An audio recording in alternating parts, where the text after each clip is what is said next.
রুটের মধ্যে এরকম সিম্পলিফিকেশনের কোয়েশ্চেন কিন্তু যে কোনো পরীক্ষায় একটা বা দুটো এসেই থাকে, ঠিক আছে। এই ট্রিক্সটা যদি একবার বুঝে যাও, সে হলে মাত্র 2 সেকেন্ডের মধ্যেই কিন্তু আনসার করে ফেলতে পারবে, ঠিক আছে। তো কিভাবে করবে দেখে নাও।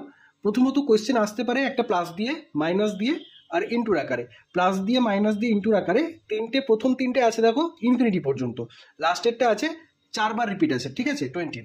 তো প্রথম কি করবে, আমি যদি এক একটা ফার্স্টে করি, প্রথমে এই কোয়েশ্চেনগুলো সলভ করার জন্য যে সংখ্যাটা দেওয়া থাকবে, এখানে আছে 20, এটা দুটো ফ্যাক্টর বের করব। এটা দুটো ফ্যাক্টর মানে দুটো ডিজিটে যদি ভেঙে নিই কি হবে, 4 আর 5। আর এটা ভাঙার রুলসটা হবে m ইন্টু m প্লাস 1, মানে এমটা যদি 4 হয় তাহলে আর একটা হবে 4 প্লাস 1 মানে 5, ঠিক আছে। এরপর কি করব, দুটো ফ্যাক্টরে ভাঙার পর যখন প্লাস দিয়ে দেয়া থাকবে, যখন এখানে প্লাস থাকবে, তখন বড় সংখ্যাটা নেব, 5টা নেব, তাহলে এটার আনসার হয়ে যাবে 5। একটা জিনিস কিন্তু মনে রাখবে, ইনফিনিটি পর্যন্ত হতে হবে, ওকে। আচ্ছা, যখন মাইনাস থাকবে তখন নেব এই ছোট সংখ্যাটা, ওকে। তাহলে এটার মাইনাসেরটার আনসার হয়ে যাবে 4।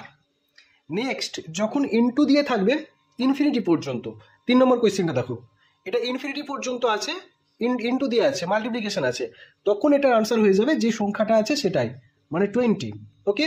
আর নেক্সট 4 নম্বর কোয়েশ্চেনটা হচ্ছে রিপিট আছে 4 বার, এটা কিন্তু ইনফিনিটি পর্যন্ত নয়, এটাও মাল্টিপ্লিকেশন, ইনফিনিটি পর্যন্ত নয়। এটার ক্ষেত্রে কি হবে, প্রথমত যে সংখ্যাটা থাকবে সেটা কটা রুট আছে সেটা দেখতে হবে। এখানে রুট আছে কটা, 4টে, তাহলে 20 টু দি পাওয়ার 4টে রুটের জন্য 2 টু দি পাওয়ার 4 আর 2 টু দি পাওয়ার 4 মাইনাস 1, তাহলে এটা কত হবে 20 টু দি পাওয়ার 16, আর এটা হয়ে যাবে 16 মাইনাস 1, তাহলে 20 টু দি পাওয়ার 15/16, এটা হয়ে যাবে সঠিক আনসার।